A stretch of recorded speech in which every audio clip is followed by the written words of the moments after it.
think was the most. I didn't think it was the smartest thing. I thought we could have done something different. But it was what we went with, and we learned there's some pros and cons to that idea. But I think all in all, it was a successful experience. And I spent a lot of the time contacting administrators at other schools and kind of talking with them, local schools, and then some schools that weren't as local, so that knew about us and knew what we did here at Gilman, and then some that didn't, and tried to explain it to them. And it's nice that to be able to interact with adults. It's awesome. What So how are you thinking about college? So I'm playing golf in college. I'm going to Boston College. I'm going to be in the Carroll School now. All right, awesome. Yeah, so I'm really excited. Yeah, we're in the company colors there. Absolutely. So you play golf here, I guess? Yeah. So I mean, I could go on and on about it for a while, but the golf. I went to Oxford for grad school. I was played actually golf. I was there this summer for a couple of days. So I spent 16 days there this summer. Really? Golf. Through a program that Gilman had given me the opportunity to do. Awesome. So yeah, I only got Yes, 3 hours to walk around Oxford. and you can invite anybody. Tuesday morning at 8 to 11 o'clock. Great. If you remember nothing else today, Right. if you think about graduate school, you should go to Oxford just for the opportunity to play on the golf team. Because there's a British equivalent of the NCAA. Oxford chooses not to participate. They play a Ryder Cup format match against Cambridge on a open rotation. I heard about this. So, wait, what course? On an open rotation course. Okay, so it's not coming to me right now, but there were. I spent time with one of the guys. One of the there were 2 U.S. leaders had been doing this. Yeah, absolutely. Program started in So they should have them. I don't know if 1960 they have them every other year. We have like 5 or 6 Kids come extra to America, schools. Actually, just put U.S. kids come there. And one of the, I guess, European, one of the guys from Atlanta went to Oxford. You guys have a good way that morning he talked about together. it, there was some. Yeah, you have your own. I don't remember whether it was just graduates of Oxford. But they all spent 2 days in December. They play the putter. Rye Golf Club. Yeah, the President's Putter. There we It's go. Single There we go. elimination. There we go. knockout. I knew I was remembering. It's one of the oldest golf tournaments in the world. It's incredible. It's interesting the way that we were talking about that. That was the final golf course we played. The man. Did you play Rye? Yes, we played, and he fantastic. So on the Oxford team, you play probably all these same courses, and you play against older members of clubs. So one of the Ross, I'm sorry. I want to introduce you to Matt Baum. Hey Ross, good to see you. Nice to meet you. Thanks for coming. Thanks for having me. Excited to have you here. Excited to be here. And Matt, thanks for absolutely. things off. Matt's the advisor to the startup experience. Awesome. So we'll have lunch together. We'll have lunch today, Outstanding. and I'm going to say just a minute about what the startup experience is. Terrific. For the whole. And then I'm gonna go. Then you're going to go. So yeah, Matt, Mac, and then you're on. All right. That's great. Where is that? Gilman. That's what I thought. And I'll remind everybody. Yeah, it was a very cool program. So where all did you play? So I'm not gonna remember all of them off the top of my head, but we played all the very nice golf. So we played Sunningdale, Royal St. George's, Rye. You played Deal? No, we played. I've been fortunate to have been over there. I never played golf in England before. I've been to Scotland before, so some of those courses' names are kind of blended together. They're all Royal blank. Exactly. It was a very informative experience. Well, one day, go to Oxford for grad school and play for the team. Come up with get your MBA or some fun degree. Right. But go there to play golf. All right. Got a spirited crew here. And there's a lot of energy for Are there any a Monday after. Are there any inside Gilman jokes that, like, if I say X, people will think it's really funny?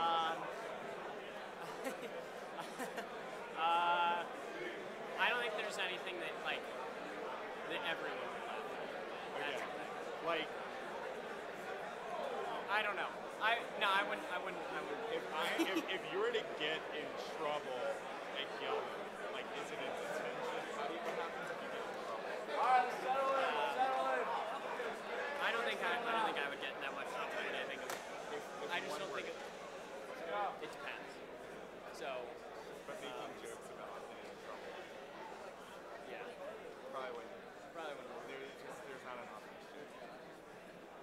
mean, there's one that I'm thinking of, but I just don't. Not everyone would get it. And it wouldn't. You would only get a. You would only get a quarter of the people. It's okay. What is it? I would. If you could say like. All right, do we have any faculty Just don't get it. Ms. Fuller.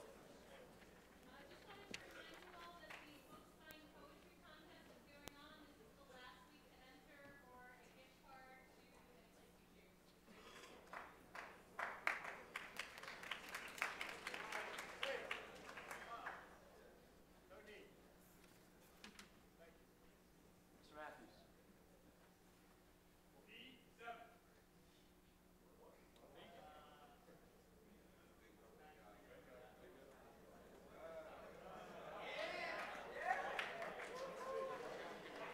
Any other faculty announcements?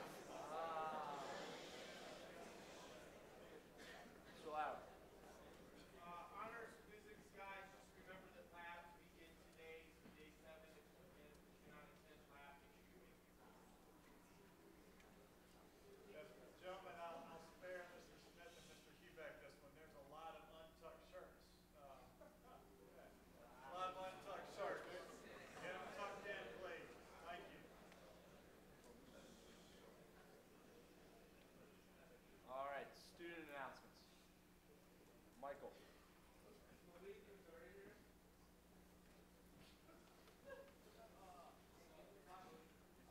Where are you going to be tomorrow at 6 o'clock? Oh, yeah, here we have a game against Snow at 6 o'clock.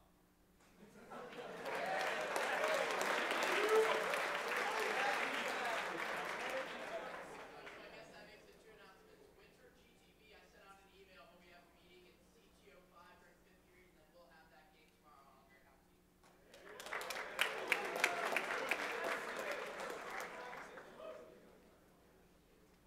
Anybody else? All right, turn things over to Mr. Baum. Morning, everybody. I'm excited to kick off what we're informally calling Innovation Week at Gilman. You guys have heard my many announcements about the startup experience that takes place this Thursday and Friday. For that 2-day seminar, boys are working in teams to create products to solve problems. If you've ever seen the show Shark Tank, it's sort of like that, but condensed into a 2-day seminar. And boys are thinking about what problems need addressing, how to create products to solve those problems, and how to market those products. They work with mentors, parents, and alums from the Gilman community who have real-world experience, and the program ends with presentations before a panel of judges. And what I really like about the startup experience is that, one, boys are working really hard and using many of the skills that we're emphasizing in your academic classes, whether you realize it or not. Thinking creatively, identifying problems and solutions, working collaboratively with peers and adults, public speaking, weighing evidence and data, and so on. You're doing all those things when you're doing a geometry proof or a bio lab or writing an English paper or analyzing the causes of World War I. And it's not just about making a quick buck, it's about using your very good brains to make your communities better. So that brings us to today's speaker, Mr. Ross Baird. So the startup guys, just as a reminder, you're having lunch with him in the Gilman room after this assembly. Anyone else is welcome to join us as well. I'm going to bring up Mac Webster, who's a senior participant in the startup experience, and Mac's going to introduce Mr. Baird. You guys probably know Mac as the entrepreneur that solves the problem of your hunger and raising funds for the senior class with his Chick-fil-A sales. So Mac, take it away. Thank you, Mr. Baum. Ross Baird is the founder and CEO of Village Capital, an investment firm that finds, supports, and invests in entrepreneurs solving real-world problems globally. To date, Village Capital entrepreneurs have created over 11,000 jobs and served over 5 million customers. Mr. Baird has a master's in philosophy from the University of Oxford, where he was a Marshall Scholar, and a BA from the University of Virginia, where he was a Truman Scholar and a Jefferson Scholar. In his book, The Innovation Blind Spot, Mr. Baird outlines what's wrong with our innovation economy and how to fix it. Please join me in welcoming Mr. Baird.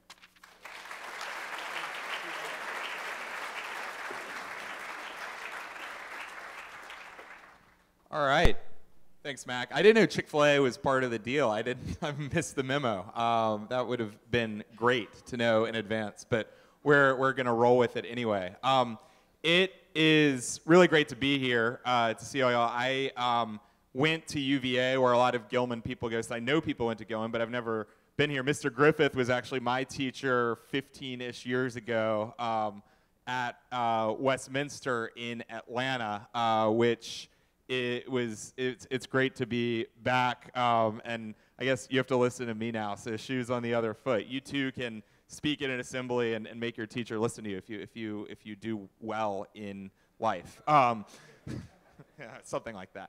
So I want to get started and ask you guys to do a little bit of exercise here. So I'm going to ask a question. I'm going to ask two questions. If the answer is yes, when I ask it, stand up.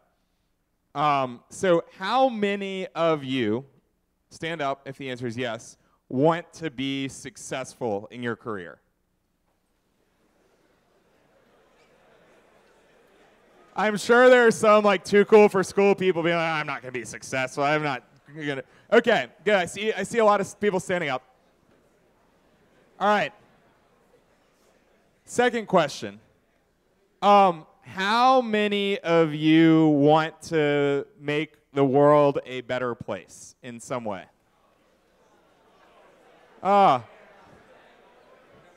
Fewer people standing. We see the people who are like on the fast track to Wall Street. It's all right.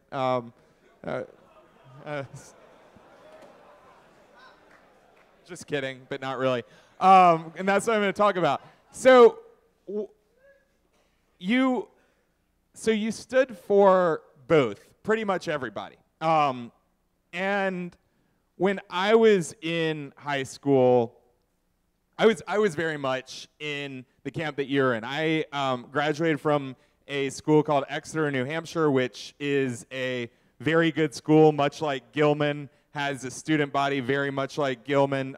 It's co-ed, that's probably the biggest difference, but I come from a background like most of you, and I think my high school experience of great school, really good energy, incredible amount of pressure to go to a very good college.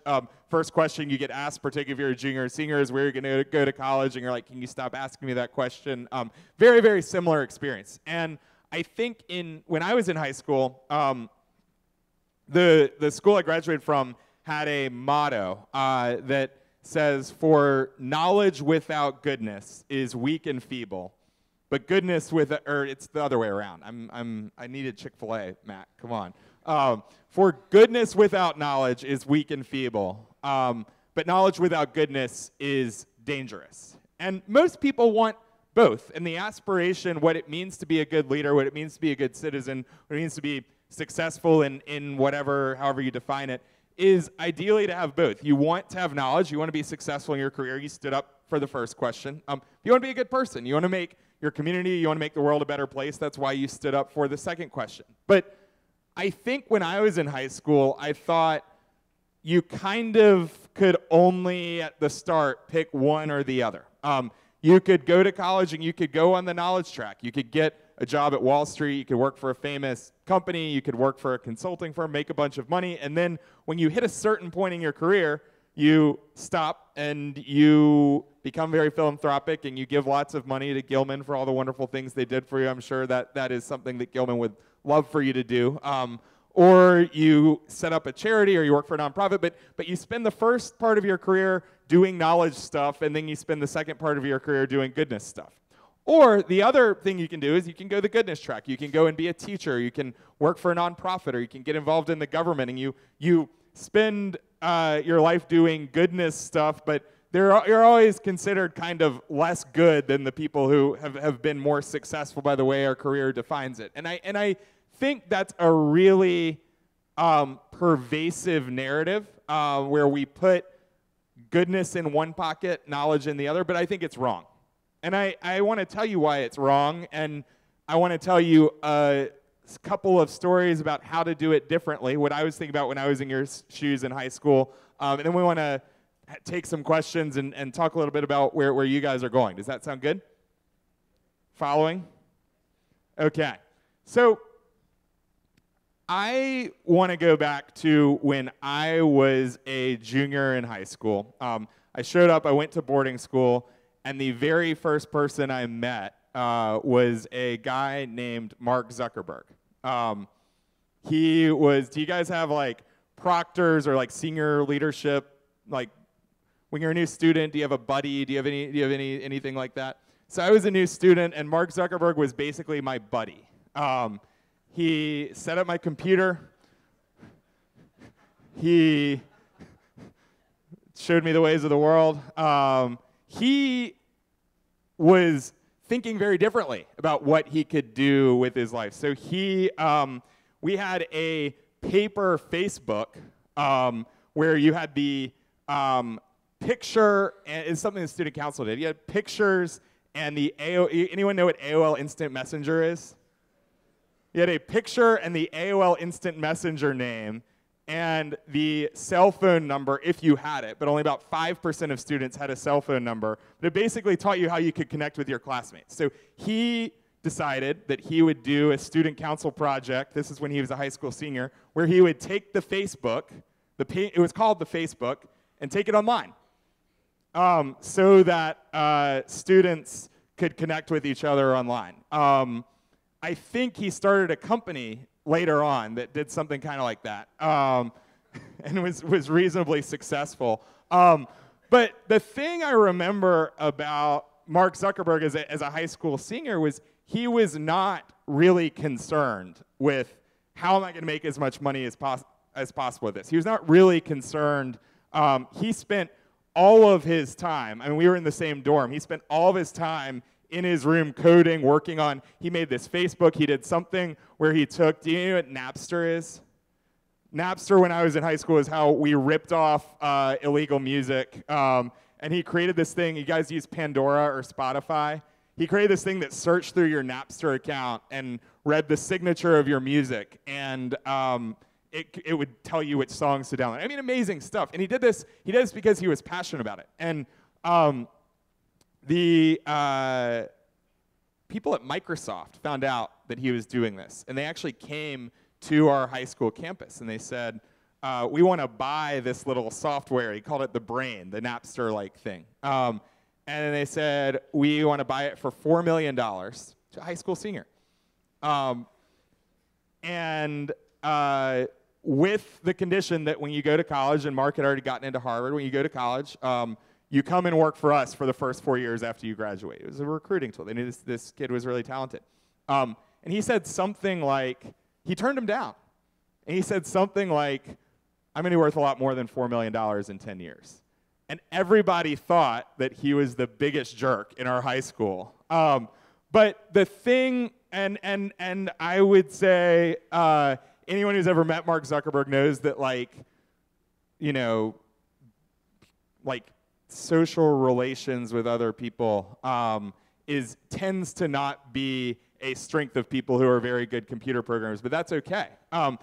The thing that really distinguished Mark Zuckerberg is he was obsessed with what he was creating, and it didn't matter to him that he was a classics major in college at Harvard because he was obsessed with learning Latin and Greek and Sanskrit. He just got so into what he was doing. So Mark was not well known in our high school. He wasn't the student council president or the captain of X sports team, but when everyone applied, and it's very, very competitive, and when Harvard sent back the acceptance letters, a kid that spends his entire time building products just for the fun of it and says, well, I wasn't part of really any club, but I created this Facebook because I thought it'd be fun, or I created this music thing because I thought it'd be fun. That really jumps off the page. If you think about what Princeton wants to see or what Hopkins wants to see, they don't really care about your extracurriculars. Maybe this is totally going against the advice of your college counselor, and I'm sorry, but it's true.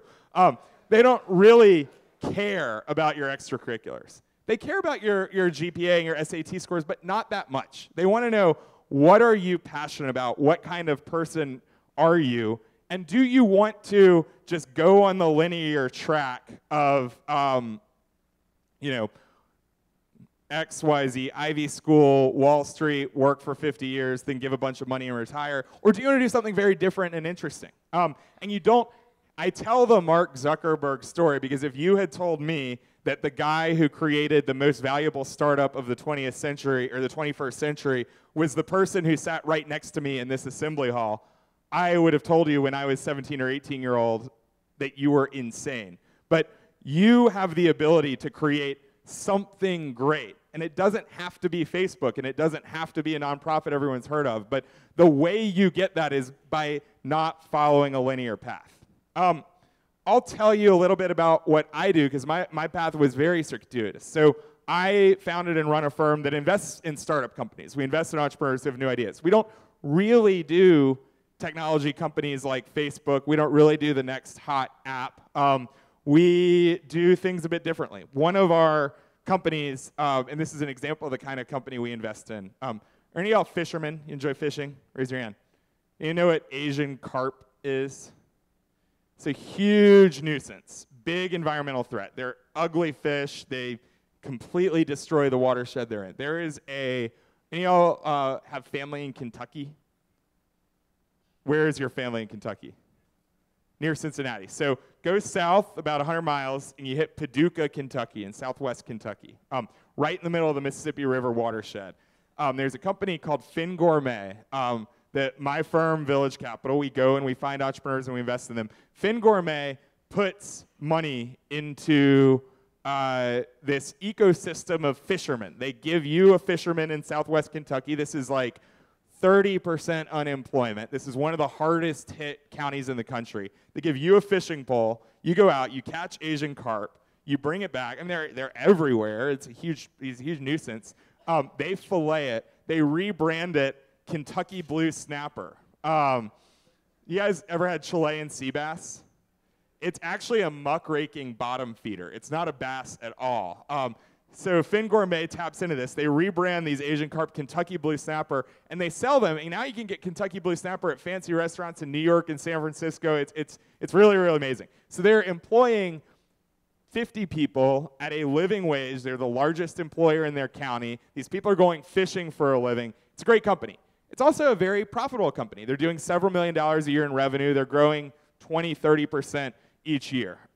Typically, when you think about companies that you can start, you say, we're either going to be a knowledge company, we're going to make as much money as we can, or we're going to be a goodness company. We're going to try and do good things. Fin Gourmet is one example of an emerging group of thousands of companies that are doing both. They are both making money, creating jobs. That's really, really important for the economy. They are also taking something bad away from the environment and creating a very good profit margin at the same time. And so we try and find companies like that. And there are thousands of them all across the world. And they're being started by people just like you. We invested in a company started by two high school kids in Philadelphia called One Dock Way. 40% of counties in America have no mental health care. And if you follow the news around whether it's veterans coming back from the war and have post-traumatic stress syndrome, whether it's the huge opioid crisis, people are increasingly addicted to painkillers, mental health in rural America or in poorer parts of cities that also don't have a lot of mental health professionals, mental health is a huge issue. So these people built essentially, you guys use Skype? They built essentially like a Skype on steroids that brings doctors, mental health professionals to areas where you don't have it. These kids from Philadelphia built this company. We invested. They sold their company to a much larger healthcare company, and now they're in hundreds of counties across the country, their technology, because they were able to build something and find a bigger organization that was willing to take it on. I did not get into what I'm doing because I said finance is what I want to do. I got into what I was doing because I wanted to solve a problem. I saw thousands of companies like this trying to start. When I was in college, I spent my free time trying to start a couple of different education technology companies. And so I was an entrepreneur. I saw lots of other entrepreneurs. I went and pitched a number of different people to back this idea that I had, which is, okay, we've got the fish company, we've got this education company, we've got the health company. There are thousands of these. We should put together a pool of money that invests in these companies so that they can grow. I pitched everybody I knew who had money. Pitched about 1,000 people. I pitched a lot of people I didn't know who had money, and I got a lot of emails that were not returned, a lot of calls that were not returned. I did get a meeting with a very famous real estate entrepreneur in Atlanta who has a very big foundation and is a very successful real estate guy. And he said, young man, this is incredibly interesting. But let me tell you what, I got 2 pockets. With one pocket, I make as much money as I can. With another pocket, I give it all away. Boy, which pocket are you asking me about?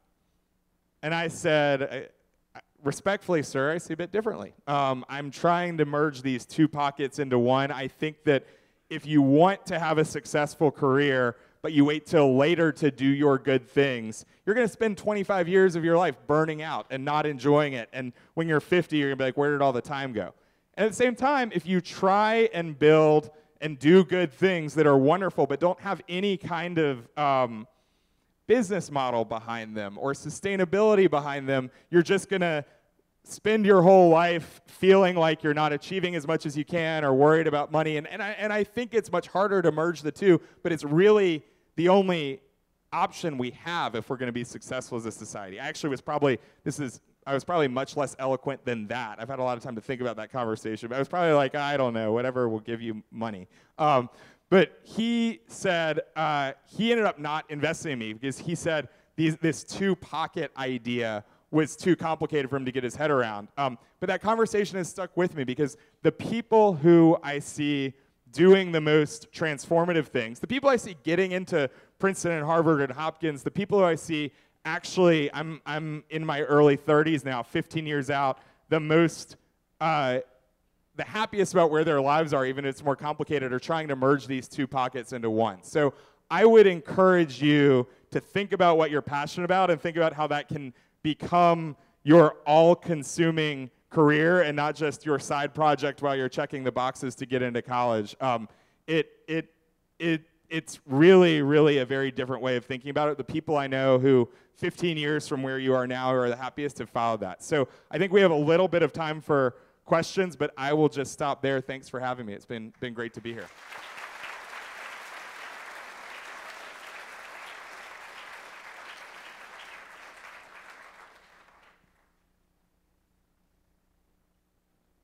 All right.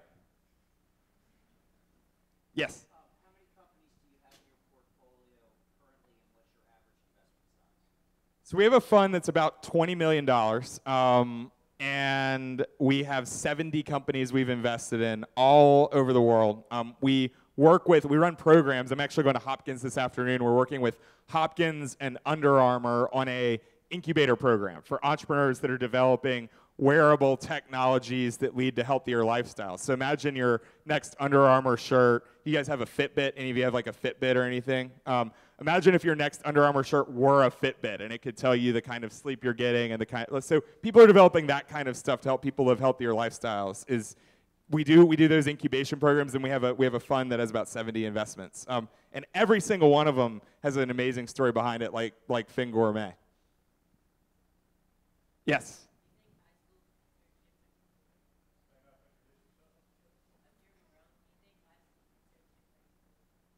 Great question, Jeremy. You know, I think that somewhere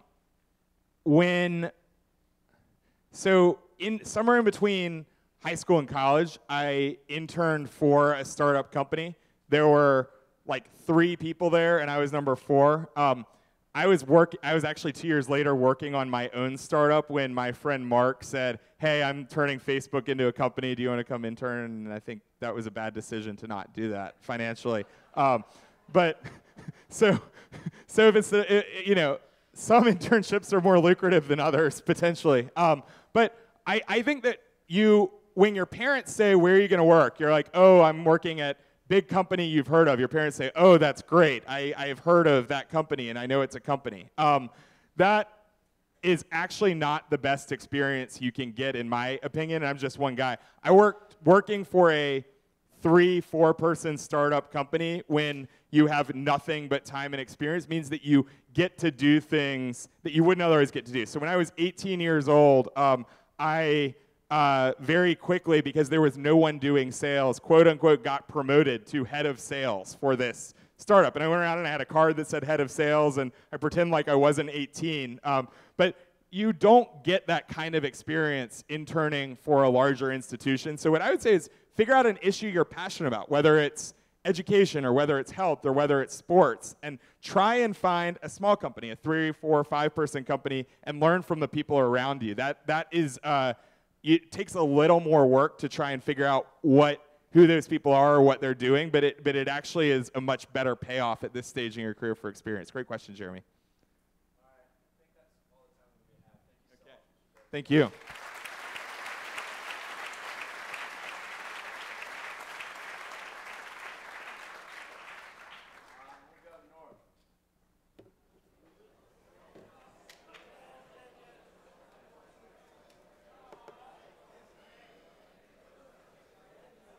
How's that?